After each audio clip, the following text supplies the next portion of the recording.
Como pode ser mantida a atenção decorrente do percebimento?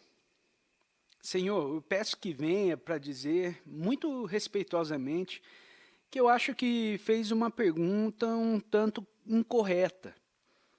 Por que deseja manter a atenção? O que existe atrás dessa palavra manter?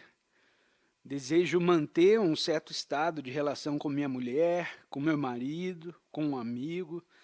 Desejo conservá-lo vivo em um certo nível, num certo grau de afinação, de modo que possamos sempre nos amar e nos corresponder completamente.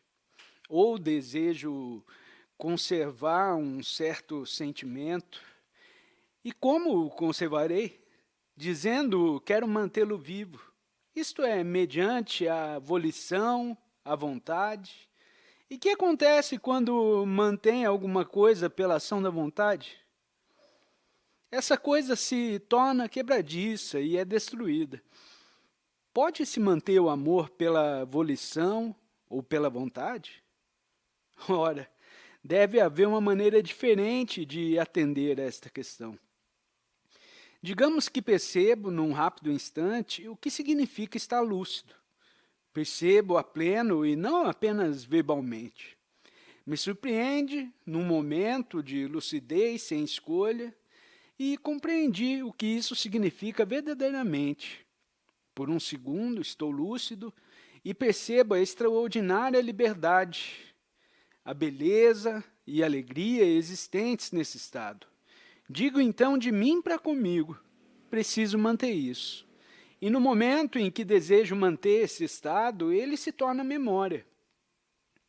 O que estou mantendo não é o fato, porém a memória do fato, e, portanto, é uma coisa morta.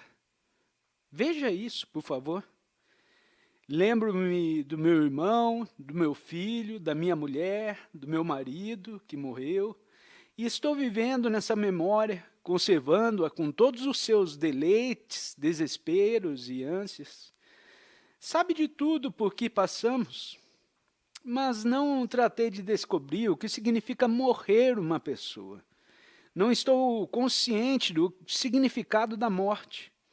É preciso, pois, estar-se cônscio do significado do fato, e não simplesmente viver numa memória. Compreende, Senhor? Não viver numa memória significa nunca dizer a respeito de uma experiência ligada a certa relação. Quero conservar isso, quero que isso continue. Então a morte de alguém não tem importância. Isso não é insensibilidade ou indiferença. Está atento ao presente, a cada minuto, e verá.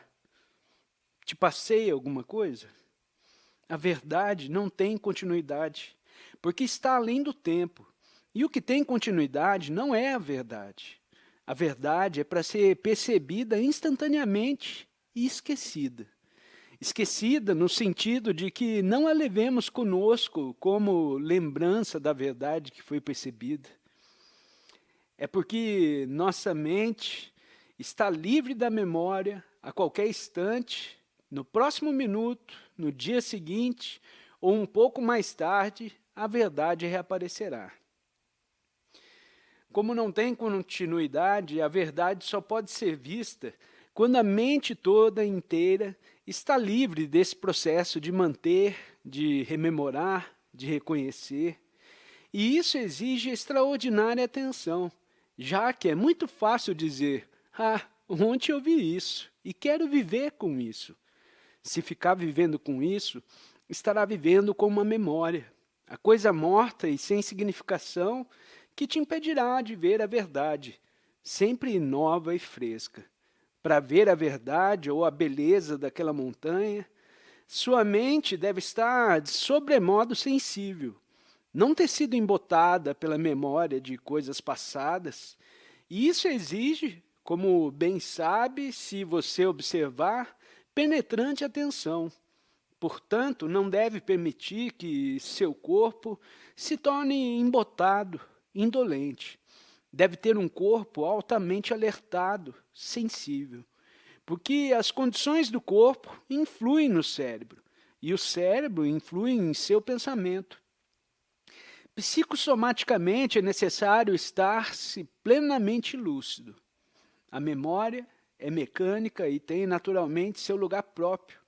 Sem a memória, não saberia onde mora, não saberia ler e escrever.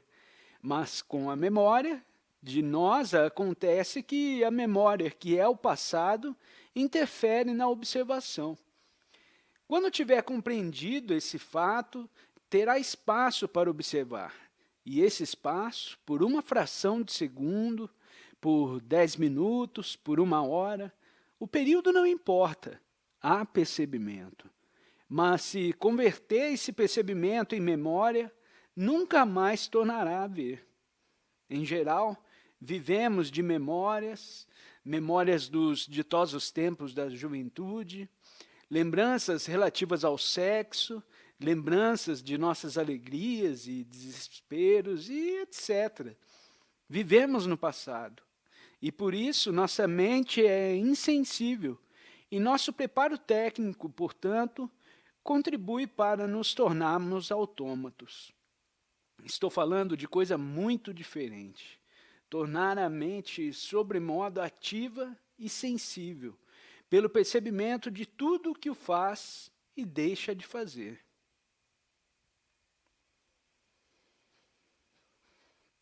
Quando estou escutando o que aqui se diz, sinto-me muito vivo e sensível, mas quando me vou, a sós ou quando me acho em casa, essa sensibilidade desaparece.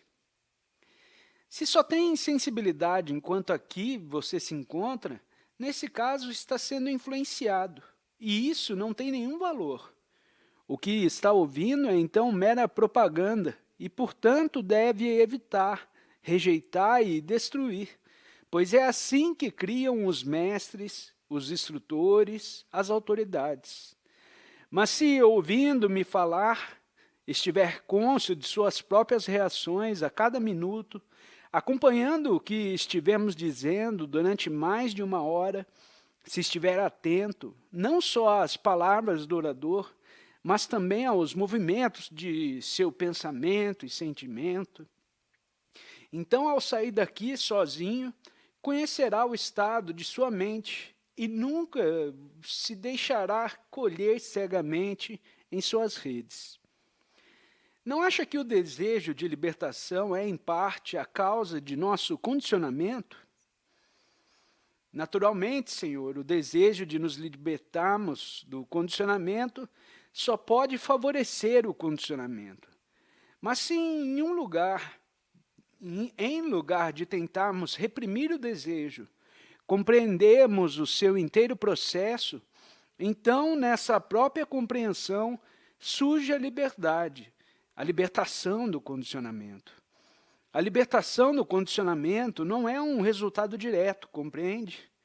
Se me aplico deliberadamente a me livrar de meu condicionamento, esse próprio desejo cria seu peculiar condicionamento. Posso destruir uma forma de condicionamento, mas fico enredado noutra.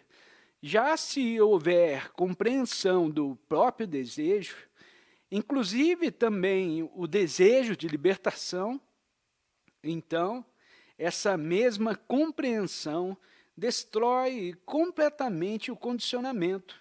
A libertação do condicionamento é um resultado acessório e sem importância. O importante é combater o que cria o condicionamento.